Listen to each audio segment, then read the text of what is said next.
जैन संप्रदाय बिल्कुल कर्म में ही मानते हैं कि सब कुछ जो कुछ होता है वो कर्म से ही होता है। हिंदू संप्रदाय मानता है कि सब कुछ कर्म से ही होता है, किंतु कर्म पर भी शासन करने वाले ईश्वर है। यदि वो इच्छते हैं तो कर्म को भी मिटा सकते हैं।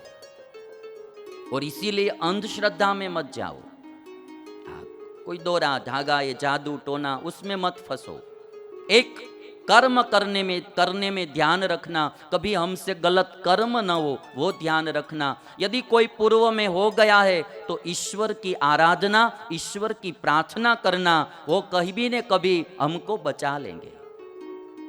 और इसीलिए मैं कहूँगा कि आजकल प्रार्थना से बहुत बड़ा काम होता है। महात्मा गांधी जी का जीवन में नियम था, सुबह में प्रार्थना ईश्वर की करना और शाम को भी प्रार्थना करके ही सोना। और गांधी जी ने अपनी आत्मकथा में लिखा है कि मेरी एक भी प्रार्थना कभी अधूरी नहीं रही है, सब इच्छाएं मेरी ईश्वर ने पूर्ण की है। और आप सब जानते हैं कि जब मंदिर ही जा रहे थे महात्मा गांधी, तब ही उनको गोली लगी थी। हर दिन मंदिर जाना, ईश्वर की प्रार्थना करना, वो गांधी जी के जीवन का नियम था। हमें भी सुबह में एक बार मंदिर पे जाना, जो आपके इष्ट देव है। राम में प्रीति है तो राम के मंदिर जाओ, कृष्ण में प्रीति है तो कृष्ण के मंदिर जाओ, यदि हनुमान जी में प्रीति है तो वहां जाओ, शिव जी में प्रीति है तो वहां। ऊपर वाला तो एक है। बस ये बलिया आने के रास्ते तो बहुत होते हैं, कोई ट्रेन में आते हैं, कोई बस में आते हैं, कोई प्लेन में आते हैं, कहीं से भी आए, किंतु ये बलिया तो एक ही होता है। आने के रास्ते बहुत होते हैं। कोई भी ईश्वर में आपको कोई भी स्वरूप में प्रीति है, उनकी आराधना करना। और ईश्वर की प्रार्थना जब हम दिल से करेंगे तो ईश्वर जरूर सुनेंगे। प्रार्थना में ताकत होती है। आजकल मोबाइल में से हम यहाँ से अमेरिका बात कर सकते हैं, तो प्रार्थना भी एक प्रकार का मोबाइल है। यहाँ बैठे बैठे हम परमात्मा से भी बात कर सकते हैं। और इसीलिए भगवान ही सब करने वाले हैं।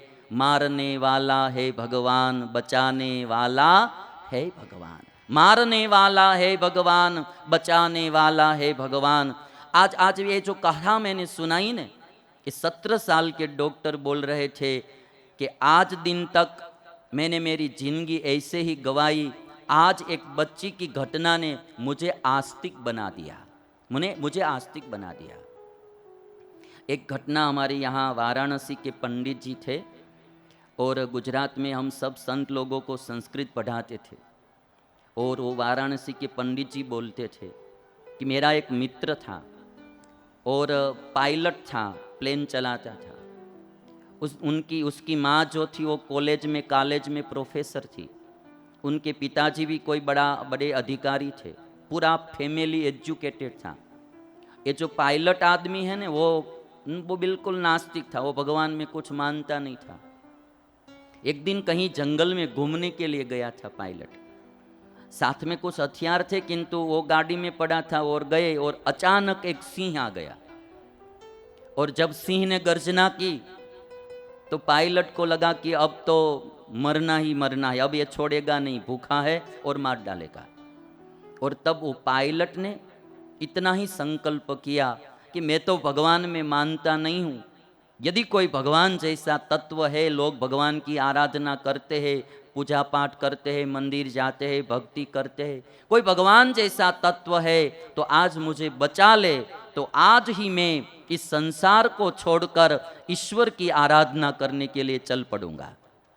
ये पायलट, ये भी बनी हुई घटना है, बनी हुई घटना। वाराणसी के पंडित जी मुझे सुना रहे थे। और वो आंख बंद कर ऐसे ही खड़ा रह गया कि अब जो होने वाला है वो होगा। और भगवान ने ऐसा चमत्कार किया कि सिंह वहां से चला गया। और वो आदमी जो पायलट था, उन्होंने उसी दिन संसार का त्याग कर दिया। प्रयाग क्षेत्र में दीक्षा लेकर वो सन्यासी बन गए और वाराणसी में गंगा नदी के तट पर रहते थे। और बस कोई चीज मांगता नहीं था। अयाचक व्रत रखकर जो कोई खाने का दे जाते थे तो खा लेते थे, नहीं तो ऐसे ही परमात्मा की आराधना करते रहते थे, ध्यान भजन में समय व्यतीत करते थे। वो हमारे संस्कृत के विद्वान पंडित जी बोल रहे थे कि वो मेरा मित्र था और एक दिन मैं उनसे मिलने के लिए गया तो वाराणसी में गंगा के तट पर वो बैठते थे। मैं केला लेकर गया खाने के लिए, 6 केले थे मेरे पास, तो मैंने दिए।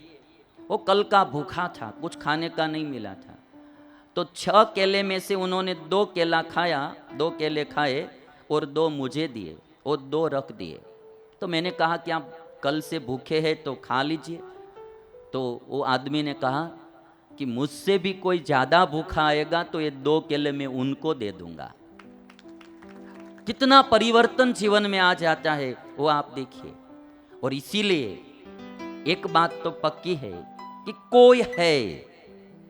ये अभी यह सूर्य आप देख लीजिए, सूर्य के बिना इस दुनिया का अस्तित्व 2 दिन भी नहीं टिक पाएगा। वो बनाने वाला कोई है, नहीं तो इतनी सारी दुनिया जो चलती है कैसे चलेगी। आज दिन तक पता नहीं चला ये सूर्य किस में से बना है, कितनी कितनी ऊर्जा दे रहा है। इस दुनिया में चाहे कितनी भी ऊर्जा है, वो सब ऊर्जा का स्रोत मूल सूर्य है। सूर्य से ही दुनिया में एक ग्रीनरी है। यदि सूर्य नहीं होता तो कोई भी पौधा या कोई भी पेड़ हरा नहीं होता, कोई भी हरा नहीं होता। सूर्य के बिना जीना भी मुश्किल हो जाता। कैसी चीज ईश्वर ने बनाई है पता नहीं, बरसों से जल रहे हैं, ऐसे ही जलते जाते हैं, कोई भी प्रकार का उसको कोई खर्चा नहीं होता है।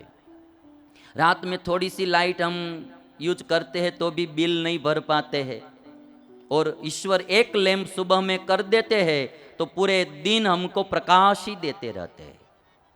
तो कोई ईश्वर है, और ईश्वर की आराधना करना वो हमारा सबका कर्तव्य है।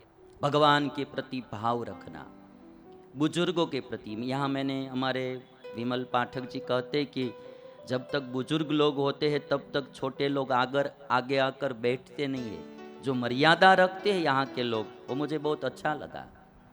बड़ों के प्रति आदर भाव रखना, माता पिता के प्रति भाव रखना, भगवान में भाव है ना, वो हमको सुखी करता है, अभाव दुखी करता है। आप देख लेना, किसी के प्रति आपको भाव बढ़ेगा तो आपको आनंद आएगा, अभाव होगा तो दुखी होंगे। हमको किसी में भाव होता है तो भी सुख होता है, और हमारे प्रति किसी को भाव होता है तो भी सुख होता है। कोई हमको भाव से बुलाएंगे, भाव से भोजन खिलाएंगे, भाव से हमको अपने घर ले जाएंगे तो आनंद मिलेगा।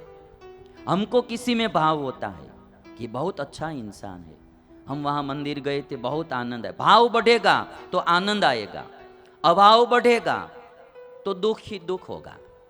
और घर में भी देख लीजिए आप, यदि आपको अपना भाई अच्छा लगता है, उसके प्रति भाव होता है तो आनंद मिलेगा। यदि पत्नी के प्रति भाव बढ़ेगा तो पति को आनंद होगा, पत्नी को पति के प्रति भाव होगा तो आनंद होगा। अभाव आ जाएगा, घृणा हो जाएगी, द्वेष हो जाएगा तो फिर दुख ही दुख होगा। हमारे हृदय में हो सके तब तक भाव को बढ़ाना, अभाव को मत बढ़ाना।